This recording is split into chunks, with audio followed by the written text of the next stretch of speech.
Good morning, all of you. So let's start with our daily analysis of the Hindu newspaper dated 25th of April. So on the first page, there are two important news which we are going to discuss. First news says, India braces to evacuate nationals from Sudan. यहाँ पे हमारे exam point of view से there is one important operation which has been started, और जहां से Sudan से जहां लोगों को लाया जा रहा है हमारे भारत देश में, उस ऑपरेशन का नाम ऑपरेशन कावेरी रखा गया. So operation Kaveri to rescue 3,000 stranded Indians. 500 of them have already reached Port Sudan, says S. Jaishankar. Two C-130J heavy lift aircraft and naval ship on standby for the mission. So basically यहाँ पर operation Kaveri की शुरुआत यहाँ पे कर दी गई है, और उसके तहत क्या है, यहाँ पे सूडान में जो सिचुएशन है जहाँ पे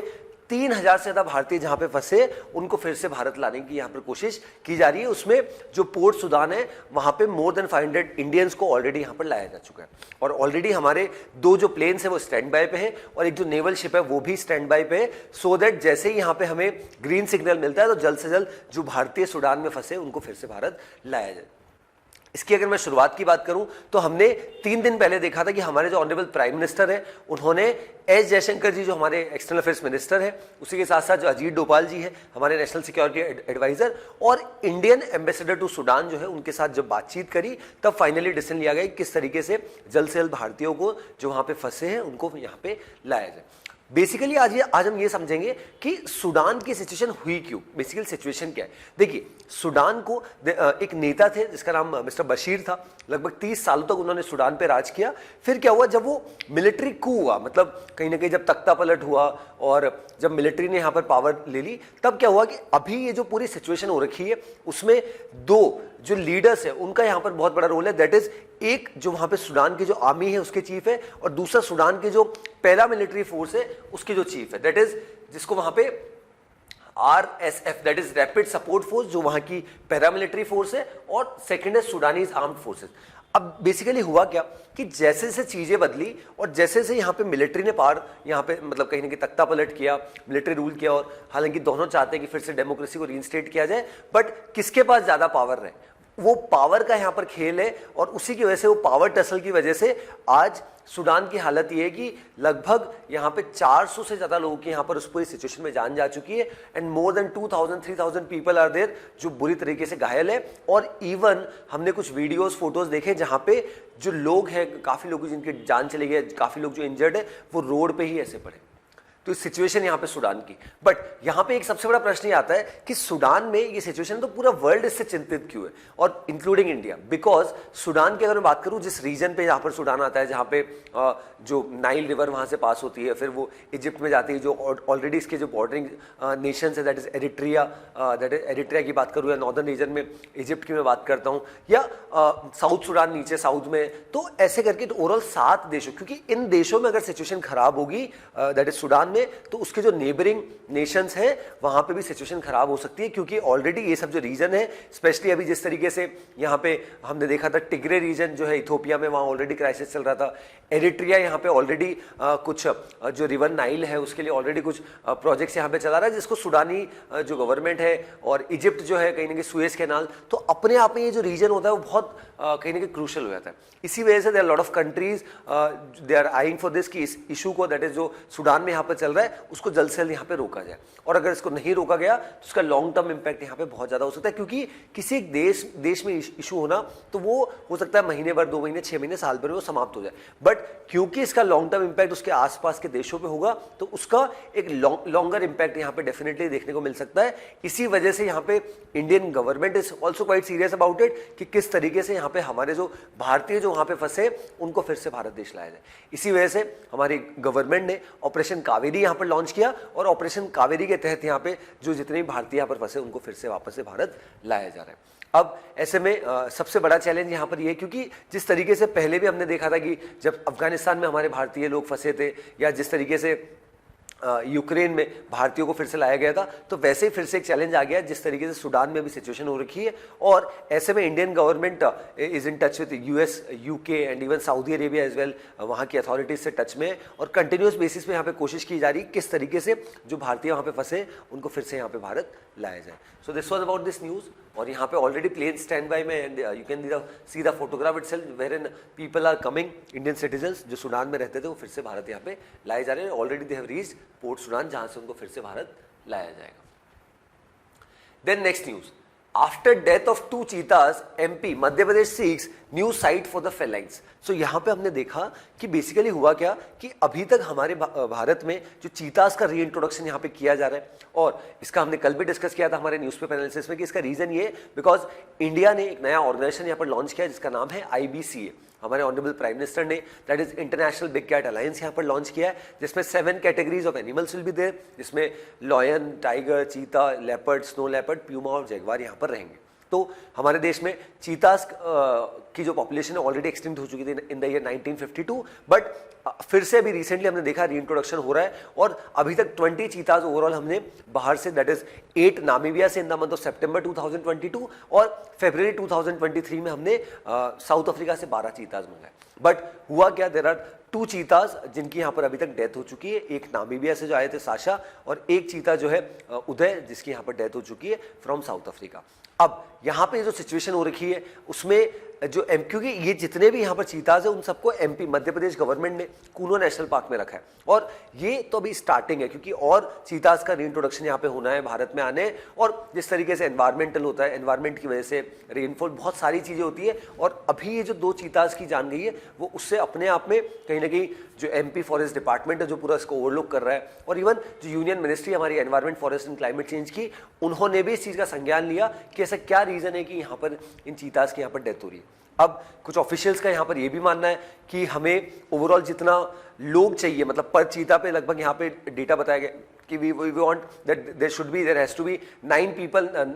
जो वह यहाँ पे ओवरलुक करे एक सिंगल चीता को, तो उसमें भी कहीं ना कहीं कमी, हमारे पास इतनी मैन पावर नहीं है कि पूरी ट्रैकिंग की जा सके। फिर रिसेंटली हमने देखा था जैसे 1 चीता जिसका नाम पवन है, उसने 2 बार कहीं ना कहीं जो विसिनिटी है कूनो नेशनल पार्क की उसको क्रॉस कर लिया था, और कहीं ना कहीं बाहर जो उत्तर प्रदेश का जो रीजन आया था वहाँ तक वो चले गया लगभग 200 किलोमीटर तक। तो बाद में हालांकि उसको लाया गया, but this was the second instance. एक बार पहले भी यही चीता दैट इज पवन इसके द्वारा ये चीज़ यहाँ पर की गई थी। अब यहाँ पे जो MP फॉरेस्ट डिपार्टमेंट है वो यहाँ पर कोशिश कर रहा है कि जो ऑलरेडी चीताज है, क्योंकि ऑलरेडी जो जगह है उनके पास वो इनफ है, अब यहाँ पे और चीताज आते हैं या उन नए चीताज को किस तरीके से यहाँ पे, क्योंकि there are certain other national park as well, वहाँ पे भी मध्य प्रदेश में यहाँ पर रखा जा सकता है। केवल कूनो नेशनल पार्क में अगर उनको रखा जाएगा तो कहीं ना कहीं जो मैन पावर का इशूज़ आ रहा है या उनके लिए प्रॉपर एनिमल्स के लिए प्रे होना नहीं होना, क्योंकि जितना उनको खाने के लिए चाहिए दैट इज PREY, अगर वो प्रे नहीं होगा तो कहीं ना कहीं वो भी एक अपने आप में समस्या है। तो इन सब चीज़ों को ध्यान में रखते हुए जो यहाँ पे 2 चीताज की डेथ हुई, उसके बाद मध्य प्रदेश गवर्नमेंट मध्य प्रदेश जो forest department they are seeking that new places has to be there, new wildlife sanctuaries has to be there, new national park has to be there, जहाँ पे चीताज को यहाँ पे रखा जा सके, ताकि जो उनकी पॉपुलेशन है, जो हमारा अल्टीमेट एम है कि चीताज का रीइंट्रोडक्शन हुआ तो उनकी पॉपुलेशन को बढ़ाना है, तो उस पर यहाँ पे काम हो सके। बट अभी करंट सिचुएशन में ये हुआ है कि यहाँ पे 2 चीताज की यहाँ पर डेथ हो चुकी है। ओके, चलिए आगे बढ़ते हैं। City part we can skip. On the state news, a legal update, governor should not sit over bills says Supreme Court. So यहाँ पे ऑनरेबल सुप्रीम कोर्ट ने यहाँ पर article 200 of the Indian constitution की बात की है कि जो गवर्नर होते हैं, देखिए जिस तरीके से अगर हमें जैसे केंद्र में अगर कोई बिल लाया जाता है तो उस बिल को अगर एक्ट बनाना है तो दोनों houses that is lower house of parliament और अपर हाउस ऑफ पार्लियामेंट दोनों जगह वो जब बिल पास हो जाएगा तब तक वो बिल ही रहेगा। बट जब हमारे देश की honourable president currently Shrimati Draupadi Murmu ji जैसे उस पर साइन कर देंगे तो वो एक्ट बन जाता है। इन द सेम वे अगर मैं स्टेट्स की बात करता हूं तो स्टेट्स में क्या होता है कि लेजिस्लेटिव असेंबली रहती है, विधानसभा रहती है, तो वहां पे क्या होता है कि जो स्टेट्स के जो विधानसभा है उसने अगर कोई बिल पास कर दिया, लेकिन वो तब तक एक्ट नहीं बनेगा जब वहां के ऑनरेबल जो गवर्नर है स्टेट के रेस्पेक्टिव स्टेट्स के वो उस पर अपनी असेंट ना दे दें। तो पिछले कुछ समय से हमने ऐसे देखा कि there are certain non BJP ruled states, क्योंकि यहां पर जिस तरीके से गवर्नर्स का अपॉइंटमेंट थ्रू सेंटर होता है, थ्रू ऑनरेबल प्रेसिडेंट, तो अब यहां पे चैलेंज ये आ रहा है कि there are certain allegations have been made by different chief ministers on the governor, on the functioning of the governors, and the chief minister और the government is of the opinion that there are a lot of governors who are just sitting over the bills and they are neither giving the assent nor giving the dissent for this. So उसी वजह से तेलंगाना के हमने chief minister देखा, then recently हमने यहाँ पे तमिलनाडु के चीफ मिनिस्टर देखा। तो अब यहाँ पे सुप्रीम कोर्ट ने फाइनली इसमें इंटरवीन किया है और सुप्रीम कोर्ट ने बोला है that governor should not sit over bills, से सुप्रीम कोर्ट, या तो उस पर एसेंट दी जाए या उसको वापस भेजा जाए ताकि पार्लियामेंट जो स्टेट लेजिस्लेटिव असेंबली है या फिर जो विधानसभा है उसमें उसकी चर्चा हो सके, और हो सकता है जॉइंट पार्लियामेंट्री कमेटी को भेजा जाए या जो भी इशू हो उसको बाद में कैटर किया जाए। बट अगर उस बिल पे केवल गवर्नर्स केवल मात्र बैठे रहेंगे तो उसका जो बेनिफिट है वो लोगों तक नहीं पहुंच पाए, क्योंकि जब तक कोई एक्ट यहाँ पर नहीं बनता, कानून नहीं बनता, तो अल्टीमेटली आप उसका जैसे ऑनलाइन गेमिंग बिल है जो तमिलनाडु ने लगभग 7 से 8 महीने पहले इसको तमिलनाडु की विधानसभा में यहाँ पर पास कर दिया गया था, बट क्योंकि वहाँ के जो गवर्नर है RN रवि जी, उनके द्वारा उस पर साइन नहीं किए गए तो वो एक्ट नहीं बन पाया। एक्ट नहीं बन पाया तो वहाँ अपने रेस्पेक्टिव स्टेट में तमिलनाडु में वो लागू नहीं हो पाया। तो इस वजह से यहाँ पर ये जो इश्यूज आ रहे हैं specially non BJP rule states के द्वारा ये जो फेस किए जा रहे हैं उसको कैटर करने के लिए अलग अलग चीफ मिनिस्टर, हमने रिसेंटली भी देखा था कि तमिलनाडु के जो chief minister mister MK Stalin ने जब इसकी बात रखी थी तो केरला के जो चीफ मिनिस्टर है मिस्टर P विजयन, उन्होंने भी इस चीज को एको किया था कि हाँ हम भी इस चीज को सपोर्ट करते हैं। और काफी सारे ऐसे गवर्नर्स है they are merely sitting over bills and they are not giving assent to the bills which have been passed in the legislative assemblies. चलिए, this was about this news.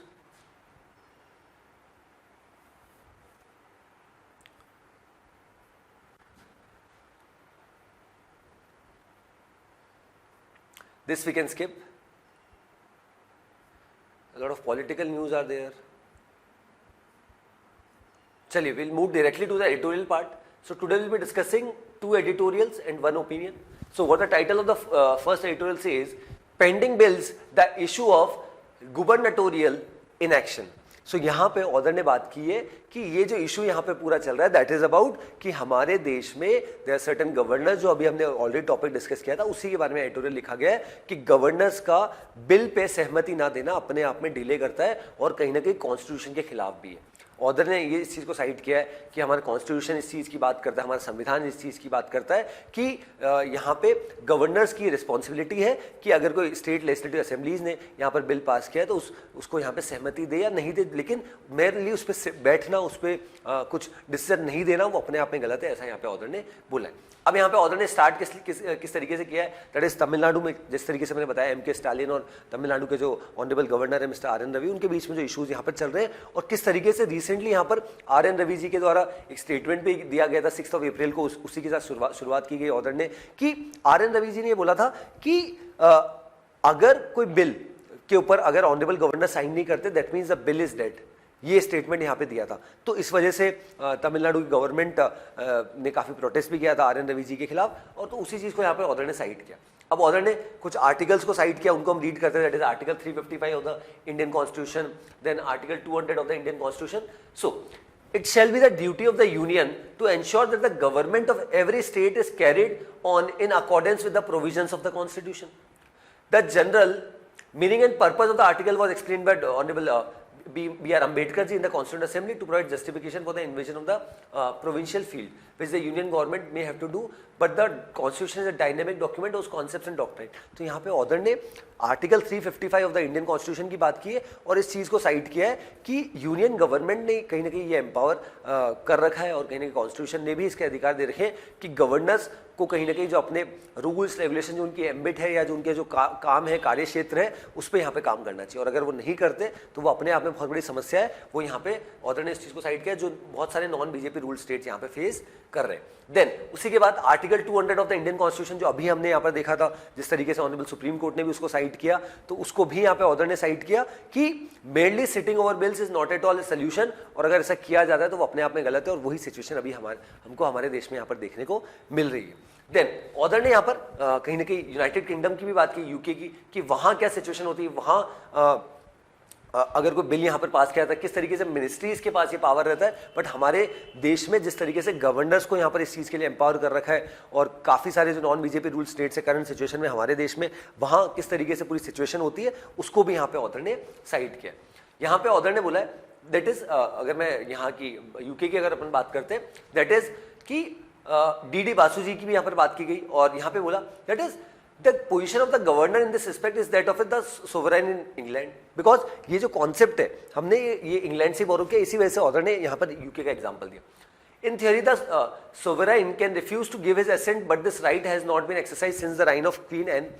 The veto could now only be exercised on ministerial advice, and no government would veto bills for which it was responsible. Refusal of royal assent on the ground that the monarch strongly disapproved of a bill or that it was intensely controversial would be unconstitutional. So author ने इस चीज़ को clearly यहाँ पर side किया है कि UK government में भी, अगर यूनाइटेड किंगडम की भी जहाँ से हमने इस चीज़ को बोरो किया है, तो वहाँ पे जो प्रोसीजर है बहुत क्लियर है, और कहीं ना कहीं जो यूनियन मिनिस्ट्री है वहाँ की, वो कहीं ना कहीं अगर उस पर असेंट देती है या वो उस पर क्वेश्चन मार्क करती है, तब जाके उस बिल को रोका जा सकता है. अदरवाइज वो बिल जो बेनिफिट के लिए लोगों के लिए लाया गया उस पर डेफिनेटली यहाँ पर काम होता है, बट वैसा कुछ हमें भारत देश में यहाँ पर देखने को नहीं मिल रहा. अब इसको थोड़ा सा आगे बढ़ते. Under Article 154 of the Constitution, the governor can exercise his executive powers only on the advice of the Council of Ministers. So, there is a view that the governor can withhold assent to a bill only on ministerial advice, जो मैंने अभी आपको बताया. Then, but some expert asked to why the Council of Ministers should advise the governor to withhold assent after the bill has been passed by the Assembly. If the government did not want to proceed with the bill, it could withdraw it at any stage of consideration by the Assembly. Similarly, if the government wanted to repeal it after it becomes an act, it could have it repealed by the House. तो ये दोनों प्रावधान यहाँ पे दे रखे. अगर कोई bill आ गया उसको काउंसिल ऑफ मिनिस्टर्स के द्वारा किस तरीके से असेंट दी जा सकती है, और कोई अगर एक्ट बन भी गया उसको भी फिर से वापस से अगर उसमें कुछ प्रावधान चेंज करने या उसको हटाना है तो वो भी पार्लियामेंट के द्वारा, हाउस के द्वारा यहाँ पर किया जा सकता है. ऐसा यहाँ पे यूके में जिस तरह की सिचुएशन होती है उसको यहाँ पे ऑथर ने साइड किया. अब यहाँ पे इशू ऑफ जस्टिसिएबिलिटी उसको यहाँ पे ऑथर ने साइड किया और कहीं ना कहीं क्वेश्चन किया यहाँ पे किस तरीके से कि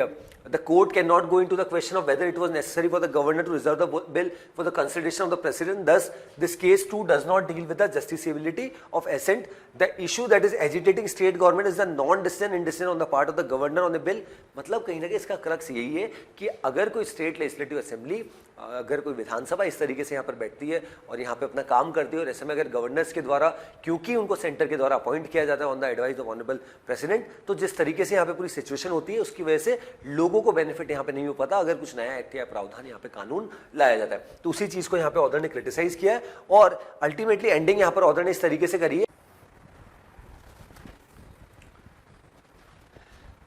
This is a new development which needs new solutions within the framework of the Constitution. So it falls to the Supreme Court to fix a reasonable time frame for governors to take a decision on a bill passed by the Assembly in the larger interest of federalism in the country. यहाँ पे author का ये मानना है कि एक समय सीमा यहाँ पर निर्धारित की जानी चाहिए. अगर वो निर्धारित यहाँ पर नहीं की जाती तो उसी वजह से इश्यूज यहाँ पर हो रहे हैं that the governors are merely sitting on bills, और ये अपने आप में गलत है, ऐसा ऑथर ने यहाँ पर साइड किया है. चलिए नेक्स्ट सेकंड एडिटोरियल रीड करते हैं. Indian diplomacy and the horses of interest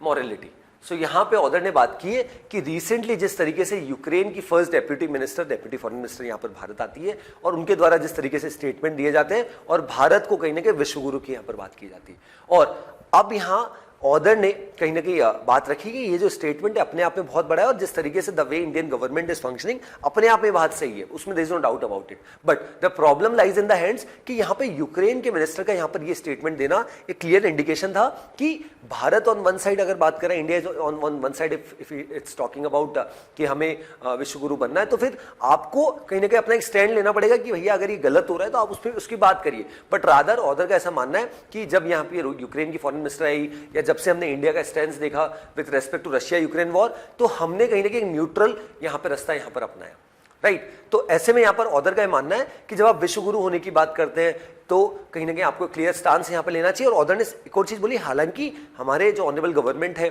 और मिस्टर मोदी है ऑनरेबल प्राइम मिनिस्टर, उन्होंने क्लियरली इस चीज को किया है कि that is this is not an era of war. कि ये जो सिचुएशन है, आज का जो समय है 21st century is not the era of war and dialogue and diplomacy is the best solution. अगर किसी इशू को रिजॉल्व करना है तो बातचीत के जरिए आज के समय में इस इशू को रिजॉल्व यहाँ पर किया जा सकता है. तो इस चीज को यहाँ पे ऑलरेडी यहाँ पे साइड किया गया. That is Narendra Modi is often coated comment that is this is not an era of war. But यहाँ पे ऑथर ने एक और चीज को साइड किया है दैट इंडिया के द्वारा जिस तरीके का स्टांस समय समय पे यहाँ पर अपनाया गया और कहीं ना कहीं इंडिया भी का जो स्टांस रहा है कि कहीं ना कहीं जो सिचुएशन रही है, जिस तरीके से बहुत सारे एग्जांपल्स यहाँ पे ऑथर ने साइट किए, तो ऐसे में हमारा स्टांस कहेंगे यूएस जैसा रहा है कि यूएस किस तरीके से अपनी बात रखता है, मुखरता से रखता है और कहीं ना कहीं किसी दूसरे देश के इन्फ्लुएंस में नहीं आता, बिकॉज वो तो कहीं ना कहीं वर्ल्ड पावर है। बट आज भारत भी जिस तरीके से फॉरेन डिप्लोमेसी कर रहा है और जिस तरीके से the way our Indian economy is going, that is commendable. So अब हमारी फॉरेन पहले पॉलिसी कहीं ना कहीं हम किसी दूसरों के टर्म्स पे डिक्टेट नहीं करते, हमारे खुद के टर्म्स पे हम हमारी फॉरेन पॉलिसी चलाते हैं। बट यहाँ पे ऑथर ने इस चीज को भी साइड किया कि अगर आप विश्वगुरु होने की बात करते हैं, कुछ देश अगर आपको क्लेम करते हैं, कुछ देश के नेता अगर क्लेम करते हैं, तो वो डेफिनेटली एक सिग्नल है कि आपको कहीं ना कहीं क्लियर स्टांस यहाँ पे लेना चाहिए। देखिए यहाँ पे यूक्रेन के मिनिस्टर का यहाँ पर भारत आना एक क्लियर इंडिकेशन था, क्योंकि भारत अभी G20 का प्रेसिडेंट भी है और जो यहाँ पे हमारे देश में G20 लीडर्स की जो सबसे बड़ी मीटिंग होने वाली है, that is on 9th and 10th of September in new Delhi, तो उसमें यहां पर इन लीडर्स को बुलाना, क्योंकि हमने जो 20 nations are there in G20, that is 19 plus European Union along with 9 guest countries, तो उसमें कहीं भी यूक्रेन नहीं है। अब यूक्रेन यहां पर क्या चाहता है कि यूक्रेन के जो लीडर है मिस्टर जेलेंस्की, मिस्टर प्रेसिडेंट है, वो वहां पे या तो वर्चुअली आए या जैसे भी आए, इन पर्सन आए और अपनी बात वहां पे रखे और थ्रू वीडियो कॉन्फ्रेंसिंग के जरिए पूरी बात को यहां पे रखे कि जिस तरीके से हमारे ऊपर रशिया अग्रेसिवनेस दिखा रहा है, किस तरीके की सिचुएशन यहां पर हो रही है, किस तरीके से रशियन सोल्जर्स यूक्रेन में यहाँ पर कहीं ना कहीं बहुत स्थिति यहाँ पर खराब कर रहे हैं, रेप हो रहे हैं, बहुत सारी चीजें। तो उन सब चीज को जिस तरीके समय समय पे यहाँ पे यूक्रेन के जो प्रेसिडेंट मिस्टर जेलेंस्की यहाँ पर हाईलाइट करते हैं, उसको भी यहाँ पे कोशिश की जा रही थी। बट हालांकि इंडिया ने कोई ऐसा ऑफिशियल स्टेटमेंट नहीं दिया कि whether we are going to invite Ukraine, because Russia is already part of G20। तो रशिया के जो प्रेसिडेंट है मिस्टर पुतिन, वो डेफिनेटली यहाँ पर भारत आने वाले, तो इस समय क्या यूक्रेन के प्रेसिडेंट को भी बुलाया जाएगा, वो अपने आप में बड़ा क्वेश्चन है, बट उसकी यहाँ पर बात नहीं की गई। देन द वेस्ट एंड, किस तरीके से यूरोप की यहाँ पर बात की गई, साउथ अफ्रीका की बात की गई कि किस तरीके से अलग अलग समय पे जो कॉन्ट्राडिक्शंस रहे और किस तरीके से अभी करंट सिचुएशन में भारत अपनी किस तरीके से यहाँ पर बात रख रहे हैं। और एस जयशंकर जी जो समय समय पे अलग अलग स्टेटमेंट्स हम देखते हैं कि काफ़ी फेमस भी है किस तरीके से, क्योंकि समय समय पे जब वो फॉरेन कंट्रीज में जाते हैं तो जब लोगों से पूछा जाता है तो जो रिमार्क्स उनके द्वारा दिए जाते हैं बहुत क्रिस्प तरीके से, वो क्लियरली स्टेटमेंट रहता है कि दैट ये आपकी प्रॉब्लम है, this is not hours problem, but rather, क्योंकि बाहर जब जाते हैं तो हमसे पूछा जाता है कि what's your view on Russia Ukraine war, what's the India stand, India is currently G20 president, but हमसे हमारा स्टैंड पूछा जाता है। बट हमारे आसपास जो देशों में जो इश्यूज है, हमारे नेबरिंग कंट्रीज, आप बात कर लीजिए, पाकिस्तान की बात करिए, अफगानिस्तान की बात करिए, Taliban is in power, Nepal में बहुत पॉलिटिकल इंस्टेबिलिटी है, म्यांमार में already military coup is there, then Sri Lanka में ऑलरेडी जो economic situation that is not at all good. So rather जो हमारे आसपास के इश्यूज है उनको भी तो आप कभी केटर करिए। सो वेस्ट उस पर कभी ध्यान यहाँ पे नहीं देता। सो यहाँ पे विश्वगुरु की यहाँ पर बात की गई, किस तरीके से विश्वगुरु बनने के लिए हमें किस तरीके से यहाँ पर काम करने की आवश्यकता है और किस तरीके से भारत यहाँ पे आगे बढ़ रहा है, उसको भी यहाँ पे ऑथर ने यहाँ पर हाईलाइट किया। Then first opinion is about जो कल हमने इंसिडेंट यहाँ पे डिस्कस भी किया था हमारे 24 अप्रैल के न्यूज़पेपर एनालिसिस में कि किस तरीके से अमृतपाल सिंह को यहाँ से दैट इज पकड़ लिया गया है और अरेस्ट करके अब उसको कहाँ पे, डिब्रूगढ़ जेल में, आसाम, जो लगभग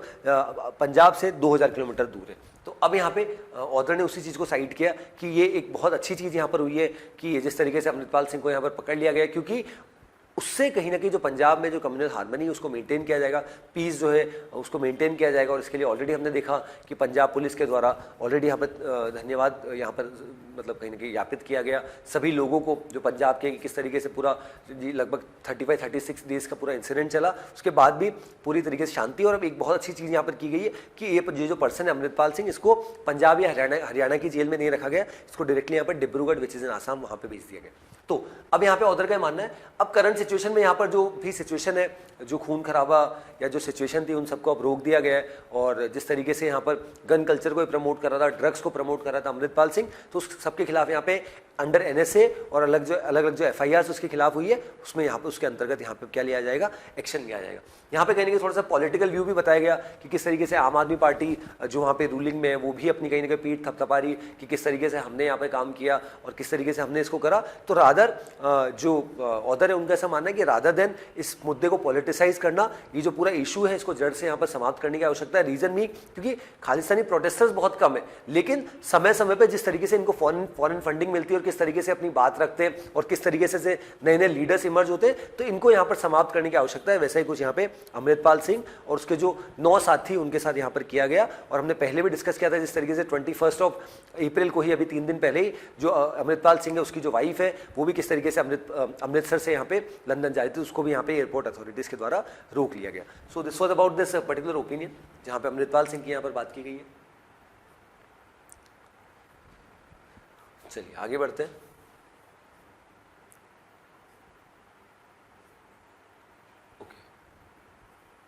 supreme court to set date to hear plea to abolish collegium. So collegium एक बहुत कंट्रोवर्शियल चीज है जिसको किस तरीके से हमने पिछले कुछ समय में देखा था कि यूनियन गवर्नमेंट बहुत क्रिटिसाइज कर रही है कि जिस तरीके से ये कॉलेजियम सिस्टम है। कॉलेजियम सिस्टम का मतलब है कि जो जजेस होते हैं वही जजेस का अपॉइंटमेंट करते हैं। मतलब करंटली जो सुप्रीम कोर्ट कॉलेजियम की बात करता हूँ तो 5 मेंबर कमेटी होती है जो सुप्रीम कोर्ट के सीनियर मोस्ट जजेस होते हैं। दे बेसिकली रिकमेंड जजेस on the basis of that recommendation जजेस का यहाँ पे अपॉइंटमेंट होता है। तो यूनियन लॉ मिनिस्टर जो हमारे किरण रिजिजू, उन्होंने बहुत क्रिटिसाइज किया। जो हमारे vice president, honourable vice president mister Jagdeep Dhankhar ji, उनको भी हमने देखा था अलग अलग जो मीटिंग्स थी, फोरम्स, उन्होंने क्रिटिसाइज किया था कि ये जो सिस्टम है ये कॉलोनियल माइंडसेट है और ये गलत है, क्योंकि mayor on the basis of recommendation अगर यहाँ पे 21st सेंचुरी में भी अगर यहाँ पे इस तरीके से जजेस का अपॉइंटमेंट हो रहा है तो वो गलत है। It should be on the basis of merit and there should be independent body और there should be a different system through which the जजेस needs to be appointed. So इसी वजह से यहाँ पे सुप्रीम कोर्ट ने यहाँ पर इंटरवीन किया। सुप्रीम कोर्ट ने बोला कि इस पर जल्द से जल्द यहाँ पे सुनवाई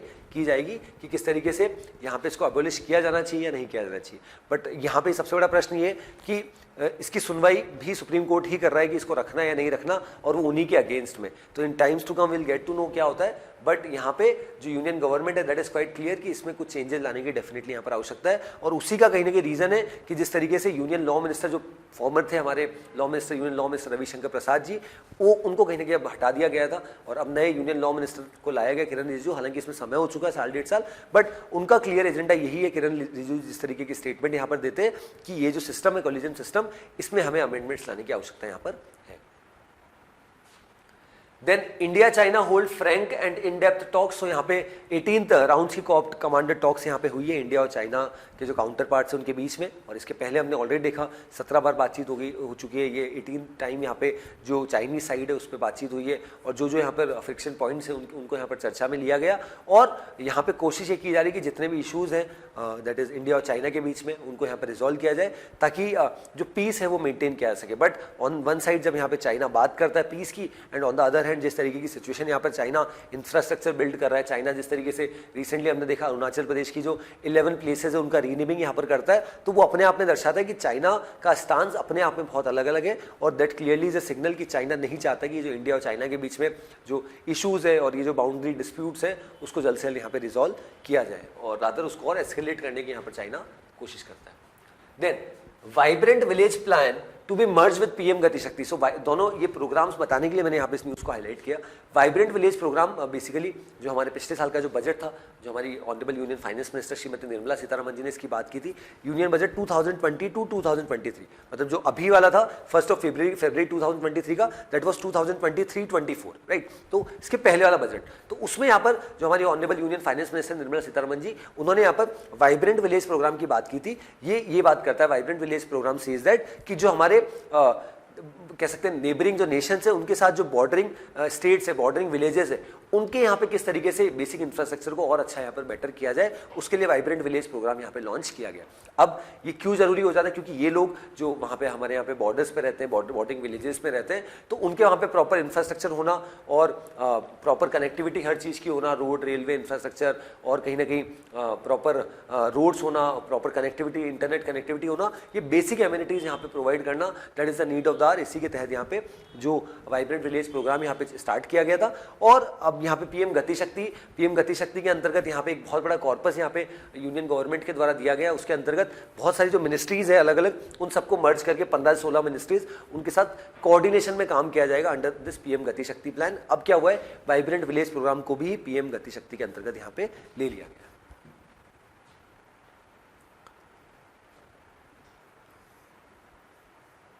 Okay, so in the world section we had already discussed the news about